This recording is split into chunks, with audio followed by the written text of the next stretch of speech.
This episode of the Creative Psychotherapist podcast is brought to you by, well, the Creative Clinicians Corner, my consulting business that helps therapists bring to life their practice and is really kind of the hub of where this show is.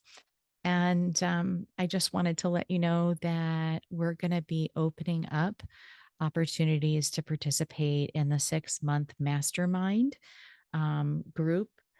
I've hosted this group the past 2 years, and it's usually a small group, but that intimacy is really nice and supportive and nurturing and kind. And it's just a great way to have consistency and accountability in what you're doing as you're taking steps that feel uncomfortable and maybe risky as you're starting your business or growing your business. The mastermind group is really for folks in those early stages. If you're already wildly successful, this is not the group for you. This is a group for folks that are starting out, they're feeling a bit nervous, they need support, they need resources to kind of help organize them along the way. And they're looking to be doing that in community with other folks that are doing the same thing. So if that sounds like you, check it out. It's going to start in February. It'll run February to through July, and it's going to be on Mondays at 1 p.m. We'll have 3 live Zoom meetings per month. The fourth meeting will be like a co-working session that folks can meet together and work on specific tasks that they're developing in their business. And it's structured where one meeting per month is more of like training, guidance. Um, the others are hot seat style, where you present something that you're working on, something that you're having a challenge with, and then you receive support and feedback from the group or about that. And I'll be giving lots of templates and resources, things that you can download to guide you in that process. And we also have a private Facebook group where we stay connected throughout the weeks. And even the folks that were in the group this year decided they wanted to continue to meet. So they've been meeting and doing like once a month co working Zoom groups to stay connected and to continue to support one another. So it's a really nice group. If you're interested, you can go over to creativeclinicianscorner.com/mastermind dash group. It's also under the lab tab. If you click on that, the button will pop down. And there you'll find lots of ways on the sales page to set up a 20-minute call with me to really see if this is the right thing for you. If it is, awesome. But if not, maybe there's something else I might be able to recommend that would be beneficial for you at this stage of where you're at. So I hope to hear from you and maybe even get to know you a bit more in 2023. And I'll just share with you, what somebody shared with me, Jennifer Lawrence, who was on the show recently, or maybe she'll be on the show in a couple of episodes. She's been participating in the group the past 2 years, and this is what she said. And she gave me permission to use that, to use it. So she said, "This is my second year participating in the mastermind. And wow, Raina's so skilled at creating a supportive group environment while skillfully inviting participants to work at the edges of their mindset barriers. I gained so much from being a part of the group, including the confidence to keep taking bigger and bigger steps forward in my business," which is so awesome. And I love being able to support and witness that growth. in the folks that I'm working with. So if it sounds interesting to you, please sign up for one of those 20-minute calls and we'll see if it's a good fit. All right, back to the show. Hey, creatives. Thanks for tuning into this episode of the Creative Psychotherapist Podcast. It's episode 85. And today I'm going to be speaking with art therapist and licensed professional counselor Jennifer Lawrence. And she is the creator of something called Mindful Messes, and she used to work in the public school system providing art therapy for kids with special needs. And so she really specializes in developing social emotional curriculum that helps kids that are having a tough time regulating connect with the adults in their life. And she does that through creativity and fun and play, and really tries to help people focus in on that connection. Because when we're connected, we are much better able to co regulate, especially when a child might be really struggling in that capacity. So, she has been in my mastermind group for the past 2 years, and I have kind of watched her develop this program from, um, our first year into our second year. And I'm just really inspired by how dedicated she has been to developing her business and the risks that she's taken to bring her dreams to life. And so I hope you enjoy this conversation. The Creative Psychotherapist is the official podcast of the Creative Clinicians Corner, a practice building resource for creative psychotherapists.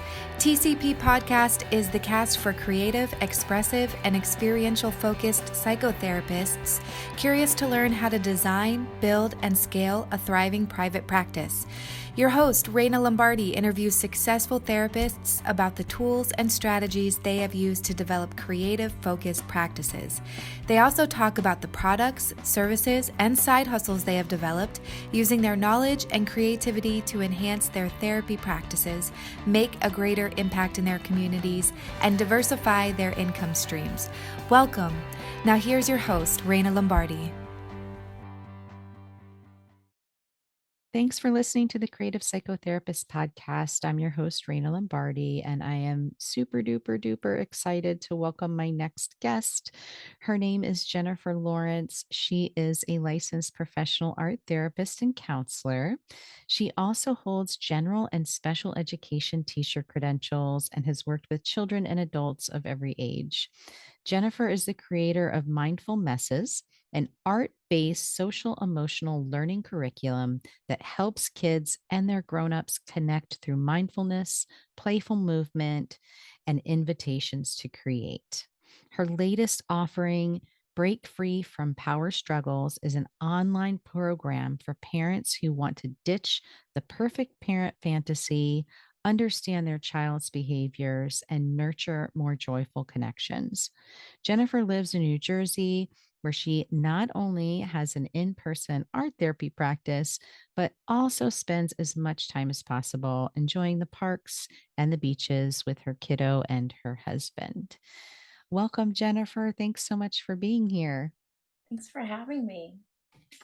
I'm excited to get to talk to you today. Yeah, Ah, me too. so let's dive right in and talk about mindful messes, and what was your inspiration to come up with this program, which sounds amazing, by the way? Yeah.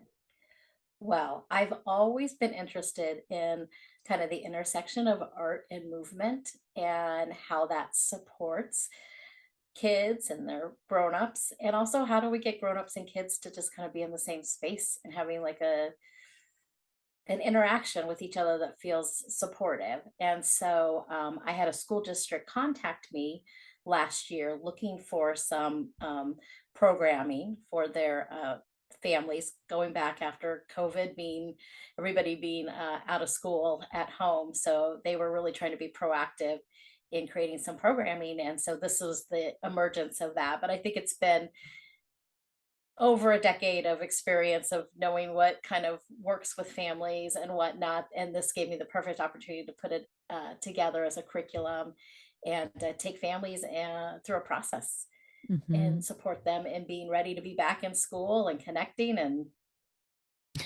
everything. Can you speak a little bit about how when parents or adults don't take the time to play and be creative with their kids, how they're missing out on some real golden opportunities? Yeah, for sure. So in my private practice, what 100% of families that come to see me say that they feel like they're walking on eggshells around their kids, or that their Mhm. stress response to their kids' behavior is causing so much anxiety that they just don't even know what to do. So, an antidote to that, when your nervous system is overloaded like that, it's the parent's nervous system. It's not that I'm going to be able to fix the kid's behavior. It's really to support the grown up, the parent, in being able to come at their children's behavior with a sense of curiosity. And Mm, curiosity happens through play, through having experiences together that feel satisfying. That's where they'll start to tune into, like, oh, this person in front of me isn't just my kid whose behaviors are triggering something, but they're actually a fellow human that's walking side by side.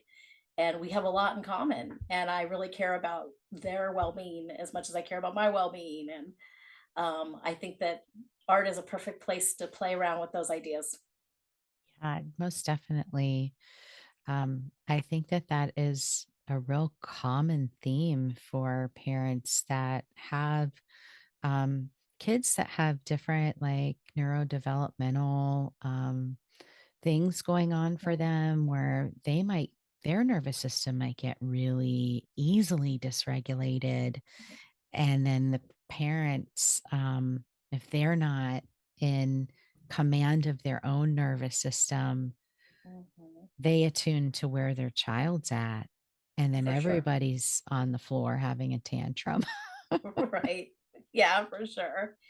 And I really like it. So many parents, as I kind of take them through the process of becoming aware of that, of looking at their child's behavior through those lenses, they're like, "Wow, I didn't know that things could be like this," and they didn't Oh, know that they could feel the way that they feel. that's really Yeah, powerful. yeah. That It is really, like it's amazing. Yeah. real powerful validation of the program. I hope you got testimonials from them. Yes, I did. I had this wonderful mastermind coach, and her name was Rena, and she prepped me in all of those things. Yeah. So for listeners, Jennifer has been in the mastermind group that I've run the past 2 years. And so I'm really fortunate to kind of see the evolution of this program Mhm. develop, which is really amazing Right, to right. watch. Yeah. Yeah. So, can you speak a little bit about how being in a group, and granted, it's a very small group, Mhm. but a group nonetheless, really is helpful in supporting your creative entrepreneurial process? Yeah, for sure. Um, well, first of all, you get to hear all these different people and how they're approaching things. And I think a big takeaway for me is consistently um, that I'm not the only one who doesn't have it figured out. Mhm. And and really hearing how other people kind of work through their own barriers to moving forward, taking action, thinking like an entrepreneur. So, being in a group, you get to hear other people's stories. And as you hear those stories, I mean, I'm a big fan of groups. So, uh, this is like my like happy place is getting to hear how other people are doing things and where they're stuck, and then I'm like, "Oh, yeah, I'm stuck with that too. Like, what can I take from that? How can I learn from their experiences?" So it's not just me kind of reflecting on my own stuff. I get to be in more of a collective. Yeah, I think that's such an important part of doing the work that we do as like creative entrepreneurs is because sometimes like fear comes up and fear wants us to stay in our comfort Mhm. zone. Yeah. It doesn't necessarily want us to create the new program or the new whatever. Um, Mhm. but to hear from other people where you look and you're like, "Oh, wow, look at all the amazing things they're doing. Like, they've got it all figured out." And then you Yeah. realize, "Oh, no, they're going through the exact same cycle Things. as Yeah. we are." Yeah, yeah, yeah. In my practice, we talk a lot about like turning our dial. So a lot of times that dial is turned up so high whenever I have to like sit down and figure out what to do for the day. Like the anxiety comes up, and so learning to relate to that so I can like turn it down a little bit so that I can make some choices. But being in a group also helps that dial to stay to have more flexibility, a wider range, because the things that are making me feel anxious, it just gets neutralized when you hear how other people are kind of struggling with how that's a normal thing to struggle with. It's not just like Mm. a big thing that I'm a failure at. No, it's like a pretty normal thing that like a lot of people experience, and like, oh, there's like actually ways to deal with it. What do you think has been really helpful for you in navigating that and being able to master it, right? Or Yeah. maybe if it's not master it, but being Mhm. able to like cope with it. Do you have any like tangible strategies that you use to work with it? To work with like anxiety with like the open page Yeah. of entrepreneurship. Yes. Yeah, yeah, yeah, yeah. So, being in a group offers that co-regulation experience, which we talked about just with being parents and their kids.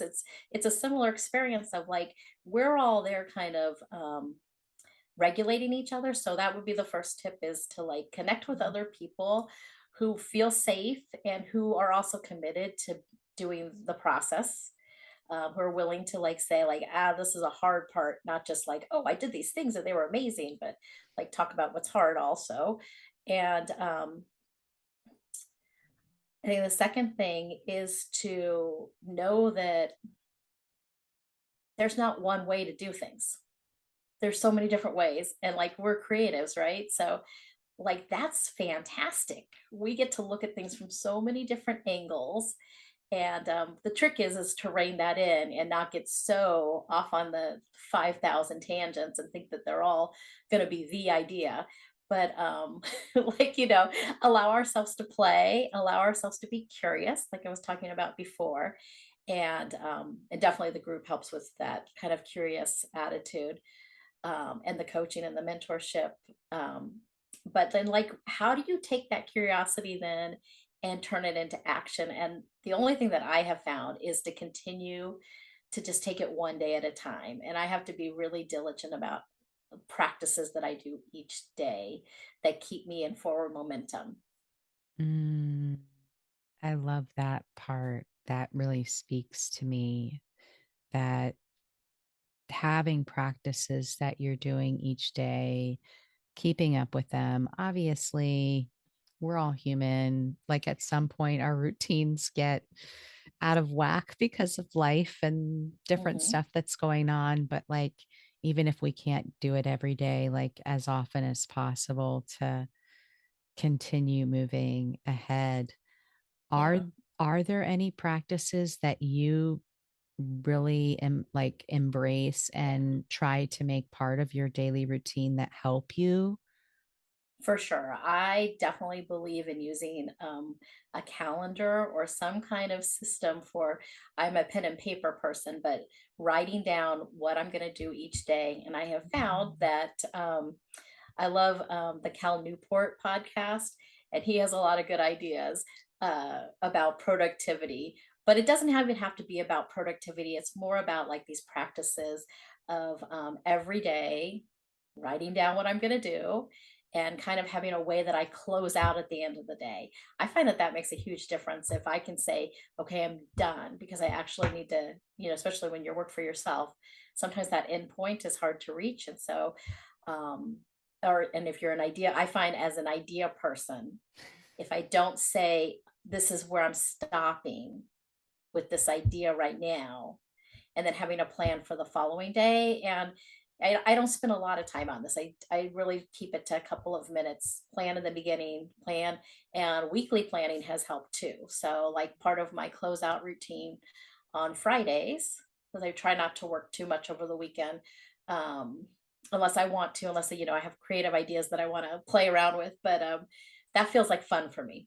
But in terms of Mhm. like the work part, I try to make sure I'm not doing work on the weekend. So on Friday afternoons, what I do is I look at my next 2 weeks. I put everything, standing appointments on the calendar.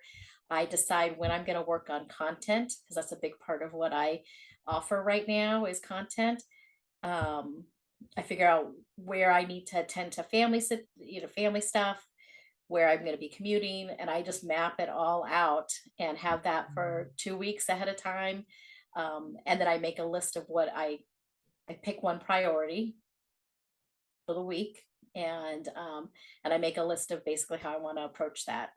But like, it's not even like, I don't even think it's like a really logical list. It's not, you know, it doesn't have 20 steps.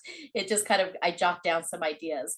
And I'm learning as I'm going through this process, what are the things that actually matter to do, and what are the things that Mm. really are kind of my distractors. Oh, yes. I definitely know when I am spinning my wheels and when I'm not. And there's so many things that we can be Mm, quote unquote working on in our businesses, yeah, but that aren't actually advancing our goals. yeah, And those tend to be the distractors. And yeah. it's like, oh, all these emails came in. I have to answer each and every one.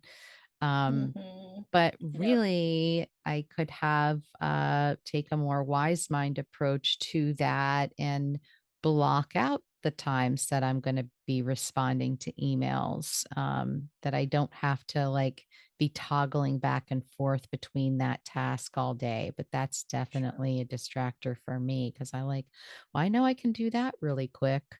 Um, Yes. Oh my gosh, multitasking, right? Like I can do 5 different things at the same time, and I actually can't. It's just not even, it's not worth it. It's no fun. It keeps my nervous system really revved up and kind of like on high alert, and I'm not really getting anything done that way. yeah. Plus I feel not very good. I would totally agree with that. Same for sure. I love this idea of, that forward thinking of like putting out the 2 weeks on the calendar and putting out a tentative, like, here's the priorities, and it doesn't have to be super detailed. It's just general. And then each day you Mhm. can kind of break it down and scaffold it a little bit Yeah. more, like, what are the specifics that I'm gonna work on? Yeah. And I do spend some time looking back too to see if there was something that didn't work. And I was super resistant to doing that. But I started doing, I know, those things that we don't want to do. But I started to do it, and it helped me to see where I was like, oh, I didn't leave myself any flex time, or I thought I could get, 20 things done. And that's really helped me cut back on thinking that I could get 20 things done, when really like Mm, I'll be, super successful if I just got one thing done that was complicated, yeah. I'm getting better about that. And I have to say, the mastermind and the coaching has really helped kind of introduce what are some of the different tasks that we need to do, and to keep coming back to like, okay, but what matters right now? And I'm learning that it really is it's a process, and it's a slow build. So it's just like when you do a painting, like the end Yes. product is not there at the first 5 minutes and it's not there sometimes in the first 6 months, but it's like I'm learning to say, this is what I can focus on right now. And it's okay that all the other pieces don't seem like they're being addressed, because I'm starting to now get the how the layers actually are building so that this next piece can come in more skillfully. Hmm. Yeah, kind of feel like when we're being architects of these businesses, Mhm. it's like, okay, when we first start out, there's a lot of stuff that you have to do, right? Because you're like building a house and there's nothing Yeah. from the foundation up. So there's like a lot of like technical things that need to Mhm. get orchestrated and organized and revised. And then once it's in place, we can't just leave it. Like it needs to be Yeah. refreshed. It needs to be cleaned. It needs to be organized. It needs a new roof. It needs, right? Like it Mhm. still needs to be tended to and cared for For sure. as we're growing. Yeah. And you have to build that into your schedule. Yes, you do. And that's really hard to understand. It is. Yeah. It is hard to understand because I think, like all of us, we are like, oh, I can do all the things. Yeah. And then we sit down and realize, oh my gosh, this is taking up way much more time than I had budgeted for, which obviously helped you to be more mindful of your scheduling. Yeah, that has been a big piece. And also, like you said, doing all the things. And of course, my flavor of that is doing all the things perfectly. So, how's that for a little anxiety? So, learning how to, address that when that comes up for me also Hmm. has been a big part of the process over the last 2 years. And yeah, perfectionism. Yeah. It, And I try to apply that, in parenting too, of like it's the same, it's all the same. Like these, and I know you say this in our mastermind that like this is how we do our business, is how we do our life, and it's all related. it is all related. And like, I feel like so many therapists can get caught in that perfectionistic um like hole Hmm. of like I want to do this, but I don't want to put anything out there because I'm afraid of like the rejection. I'm afraid of Hmm. what other therapists might have to say about what I'm doing. I'm afraid of like all of those kinds of things. Maybe people won't think I actually know what I'm talking about, Hmm. but then nobody gets to actually experience our work because Yeah. we're delaying putting it out there. Yeah. Right. Yeah. Yeah. There's somebody who needs what you have to offer, your special flavor of it at that moment in time. That's so true. Yeah. This episode of the Creative Psychotherapist podcast is brought to you by Florida Art Therapy Services, my group practice. I just wanted to share with you that we are offering a host of continuing education trainings in December, starting in December and going into the spring of 2023. On December 12th, we're going to be offering a 6-hour supervision training specifically for art therapy.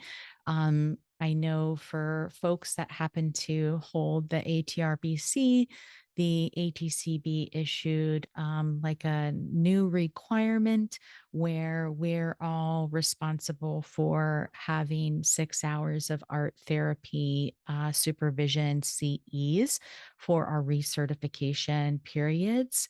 And so we're offering that. It's a really fun training. It's going to be online and it will be interactive and experiential. We'll be making lots of art throughout the training. So you can find that on our website, www.floridaarttherapyservices.com. If you click on the continuing education tab, the menu will drop down with all of the trainings that we're offering. Um, Additionally, we'll be teaching the 12-hour qualified supervisor training and the 4-hour qualified supervisor refresher training for licensed folks in Florida. We have several opportunities for those in the spring. We're going to be offering medical errors and domestic violence training, which are required for our license renewal in Florida. So check those out. And we're working on adding some more art therapy specific intensive offerings in 2023. So we'll be sharing those with you, I'm sure, in um, this season two of the show that'll air in 2023. What have you found um, to be helpful in kind of figuring out how do you get the information out there, Yeah. like to who, who is, who are, I guess if you were ice cream, like which person is buying your Yes. flavor? That's a good way to put it. Um, I mean, this is what I'm trying to figure out right now. Like this is I've blogged on and off since 2015 and have, done social media type stuff, nothing with very much of a strategy or anything like that. So Mhm.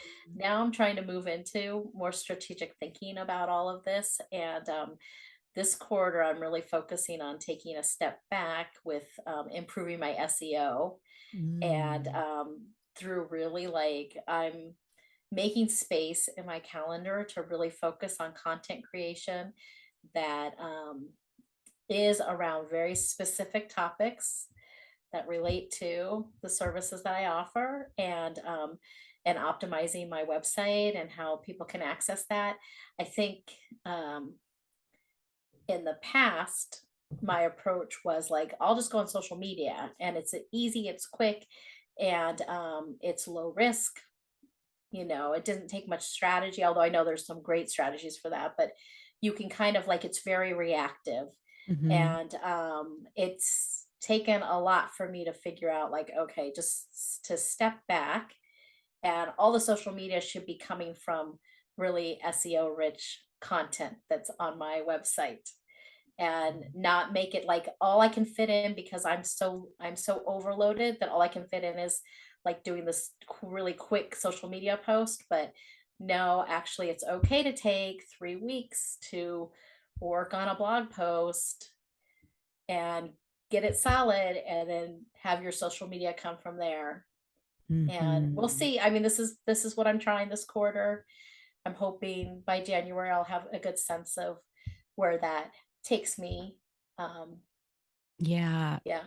I see a number of therapists that do such a great job with their social media, Mhm, and they're using, maybe not using, but they're creating the one piece of mhm, content, whether that's the blog post or a podcast or interview or something, mhm, and then they're transcribing that and breaking it down into chunks of like, mhm, what are the most meaningful parts here? And then they're putting it into those text picture blocks and putting that out there.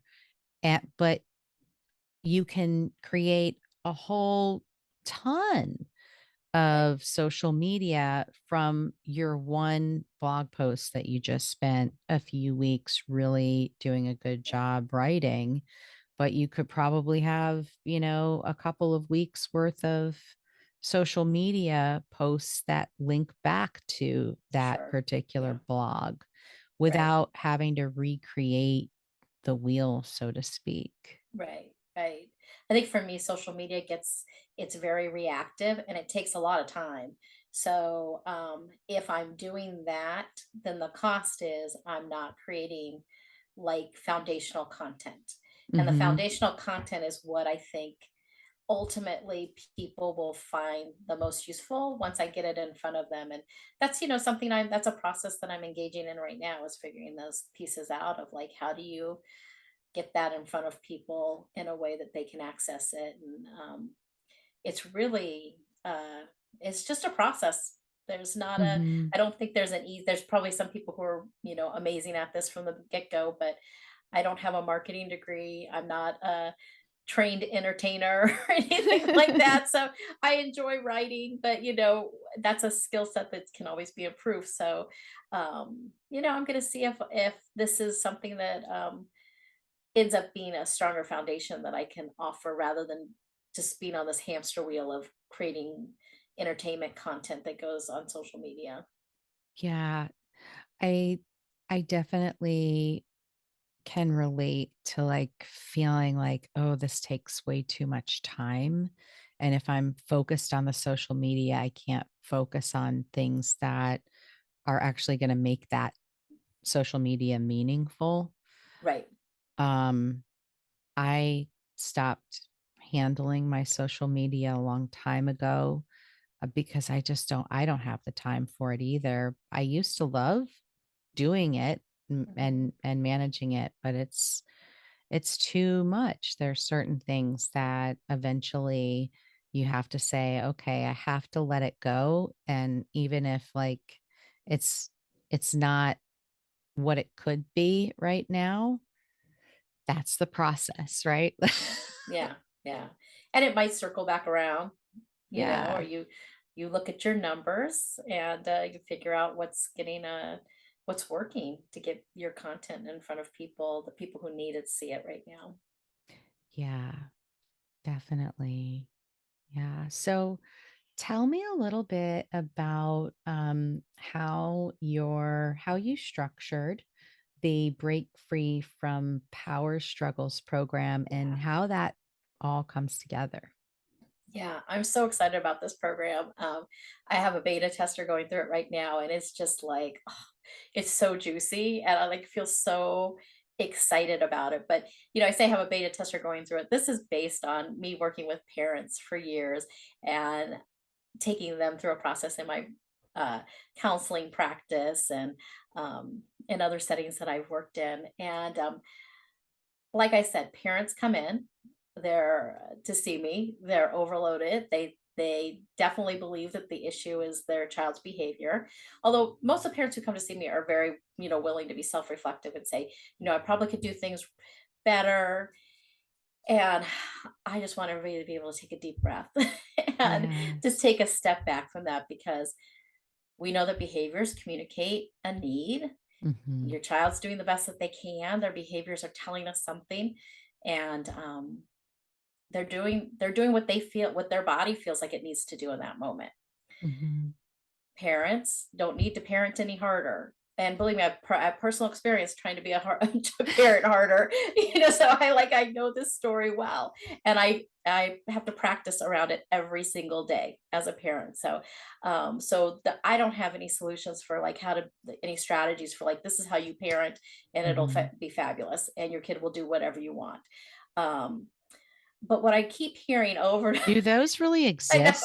I no, don't I don't think think they so. do, like I don't think even in so. the best parenting programs. I know, I know. I know. So what I see when people come in is they feel like they a real pervasive issue is they feel like they have to walk on eggshells around their kid to prevent their kid from being triggered. And that must be a really well, I understand that place, Oh. and I know that that's a very uncomfortable place to be.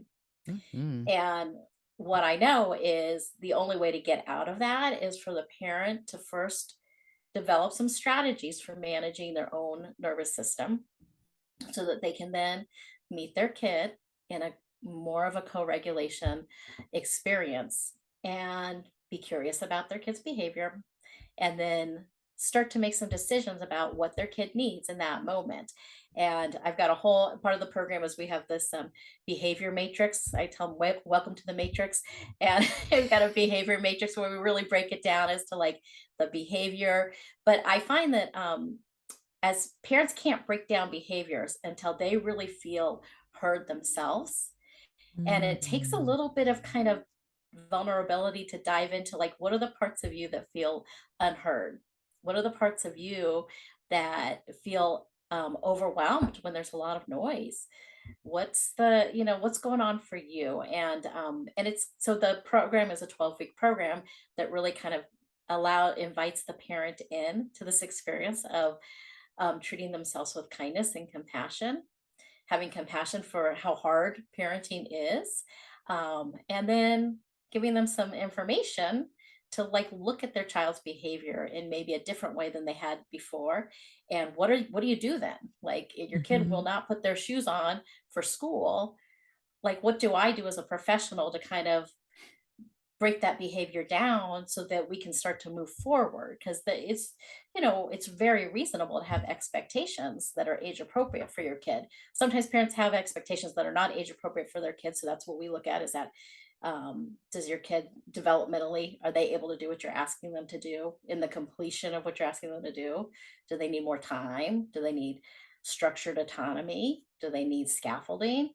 So Mhm. we get into that, but we can't get into that, we can't make it about the kids' behavior until we really allow the parents to unfold. And what really helps with that is allowing them access to the art materials, allowing them to kind of work Mhm. energetically with the art materials, not with the goal of creating, an amazing image, but really kind of deconstructing what it feels like in their body and letting them see Yeah. it visually on the page.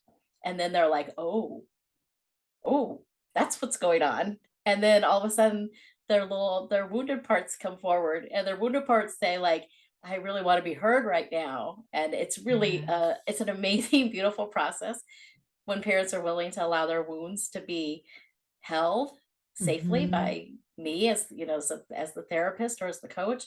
And then we can look at behaviors and they have a whole different way of thinking about their kid, and they see the Yes. humanity. They really start to see the humanity in their child's experience. I think Yeah. that's really, really powerful and so spot on. So spot on. Parenting is such a tough job, and most of us come from a system that, those people were products of the conditioning of that time frame, Mhm, which didn't have a lot of tolerance for mhm. deviation Nope. and behavior, Yeah. really commanded, um, getting in line and towing the rope and following the direction, Mhm. no questions asked. Right, right. Yeah. I have that That's conversation almost universally when I meet with new parents, is that I'll say to them, "And I bet you were raised in a way where it was not okay for you to show extreme feelings and emotions or to Mhm. say no. And I really get that you want a parent," and they just, you could see they start to soften around that realization that somebody could see that. And then I say, and I can really hear that you're committed to parenting your child where compliance isn't necessarily the priority that you're holding highest, that you want your child to be able to be a full person. Mhm. And but you also need them to do certain things at certain times, and that's really the both of those are very reasonable expectations to have in your family life. So in the 12 weeks, once you like work with them to help them understand how they're being activated and then Hmm. how to care for that activation so that Right. they're more regulated in Hmm. response when their child is dysregulated, which is what their child needs to, Hmm. Yeah. Yeah. right? Yeah. Because if the So child's scared yeah. and parent is acting all like wild too, the child's more Yeah. scared, and Right. that's like not going to help the situation. Yeah. Well, and I even find, you can tell that you're triggered in ways that you like that are very subtle. So, are you negotiating with your kid? That actually means you're in a fight or flight response. And so you're not thinking either. You're seeking to have the discomfort be removed when you're negotiating with your kid. Mm, And I mean, I know you see parents also in your practice.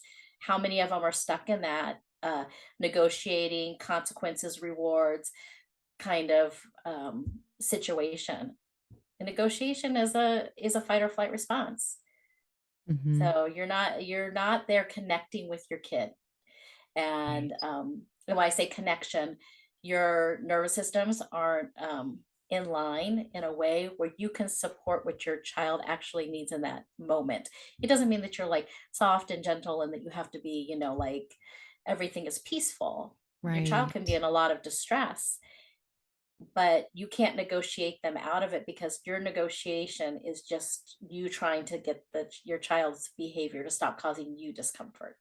Mm, And so you got it when you notice those words are coming up, you always have the option to pause. As long as your kid isn't hurting themselves or hurting somebody else or destroying property. I'm aware that there are children who like are in extreme distress, and I'm not talking about those mhm, situations where there's danger.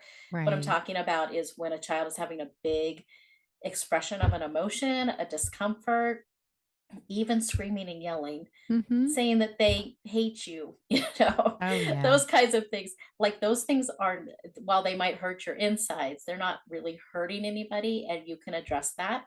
One of the things I do teach in my program and in my practice is a repair process. So there's Mhm. always, we're going to be out of sync a lot of the time. We're going to have ruptures in our way that we're interacting with each other. And so, a really important piece that comes at the end of my program is how do you go back and make a repair, both as a parent, and then how do you teach your child a repair process? And I've got a really cool tool that I developed for that too. That's great for kids that doesn't require much language. So Oh, yeah, love that. yeah, Really important. Because I think in those situations, right, when a child doesn't feel supported mhm, it by the parent, they're hurting. They're like, why isn't my parent helping me? And the parent is like, why is the child doing this to me? Right? exactly.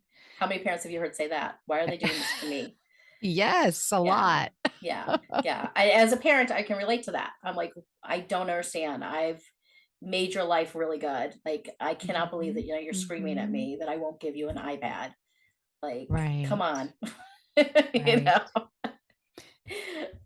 But I think what you're saying is really important to say, like, hey, as a parent, you have some wounding there that needs to be tended to. And if you can tend to that, you're not going to get activated and you'll be able to hold space for what's happening, which will really close the time frame down a lot. Yeah, for It'll sure. go quicker and pass Yes. quicker than Yeah. if you start to get into it. Um, Right. Because the part of you that's speaking to the if your nervous system goes into, a sympathetic response or a dorsal response, a parasympathetic response where you're just completely shut down, distracting yourself, you're not there for the kid for what the kid needs right now. You can't be in that place of curiosity that we started talking about.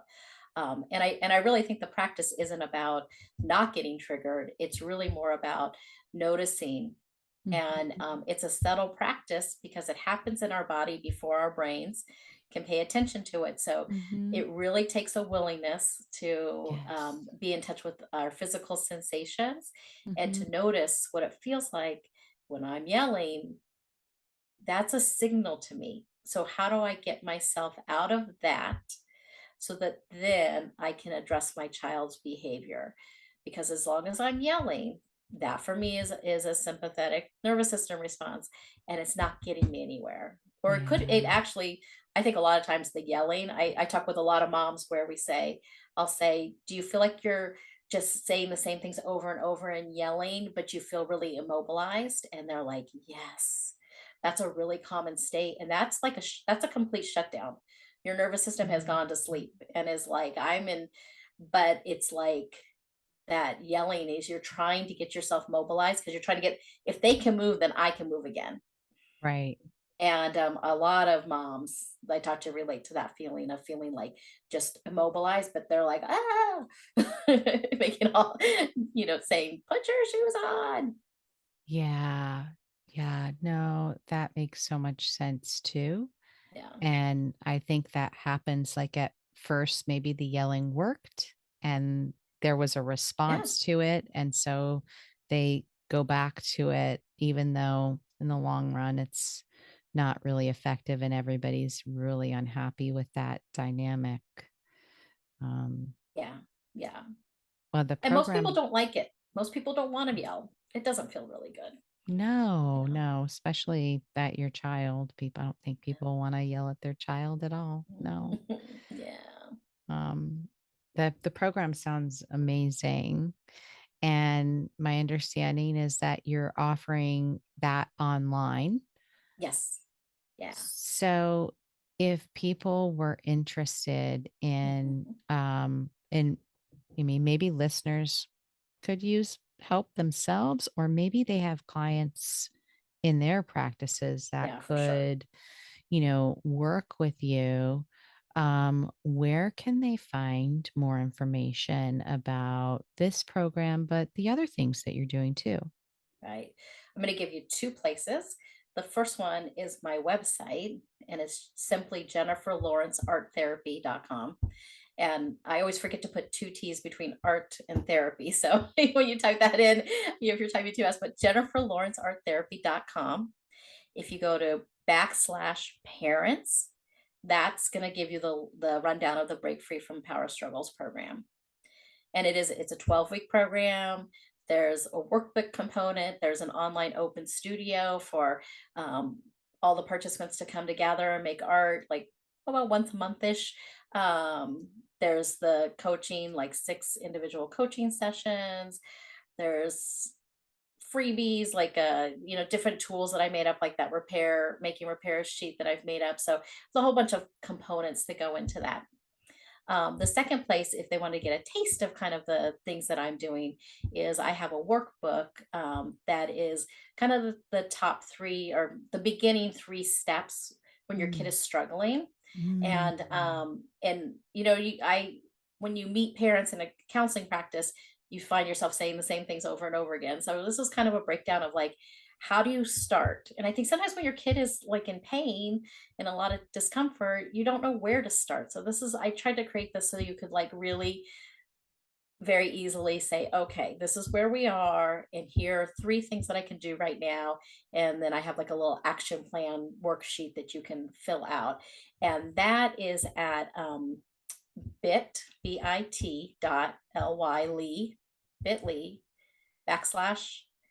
/struggle WB. That's all one word, struggle WB. But I think, are you going to put the links in the I'm gonna notes? I'm You're gonna so put good about that. I'm gonna put the links in the Yeah. show notes Yeah. and make sure, they're going to the right places. Perfect. But that sounds like an amazing Yeah. freebie for Yeah, folks. yeah, and that freebie is, it's attached to an opt-in to my newsletter, which goes out about once a week, and I try to, just support all of this information with, my thoughts on what's up, what am I learning, and from the people I work with, and things like that.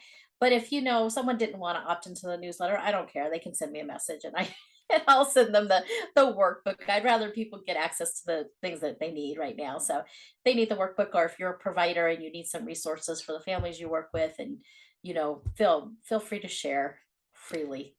Um, Jennifer makes amazing, amazing resources. One thing that we didn't talk about is she has a Teachers Pay Teachers Nice. site too, with some really cool interactive things that she created for kids with special needs for like the classroom, which Yeah, I was just blown away by. They're just magnificent. that's Yeah. very kind of you. You're You've always welcome. been very supportive of all that stuff. Well, I Yeah, think I understand it because that's where I started. yeah, It's in the classroom and yeah. working with kids that had these super big struggles that were like on the floor kicking and Yeah. biting. And I started Mhm. wearing contacts because I had my glasses snatched off my Oh, face so many no. times. Oh my gosh. Working with these little guys, and they were just so Yeah, dysregulated. It right. wasn't there was no Yeah. It intention. It wasn't about just you. Yeah. no, no. But so I started in that place, and I really understand the work that you're doing and how effective it really is. So, yeah. Well, I am just thrilled that we got to have this conversation today. And so thank you so Yes. much for being here. Yes. And thank you for all the things you do. It's just, I learned so much from you constantly. And I learned from you too. Thanks so much for listening to this episode with Jennifer Lawrence. I hope that you found her story inspiring, and that it helps you to see that it is possible for you too if you have an idea that you really want to bring to life in this world, that you have the ability to do that as well. And there's lots of ways to go about it and lots of supports out there to help you in the process. And don't forget to check out all of her great resources, which you can find on her website, jenniferlawrencearttherapy.com. Or you can check out her bit.ly link, bit.ly/struggle WB. Yeah. All right. Talk to you next week. Thanks for listening to this episode of The Creative Psychotherapist. If you like what you heard, please rate, review, and subscribe wherever you listen to your favorite podcasts. For show notes, downloads, and additional resources, head over to the website at www.creativeclinicianscorner.com.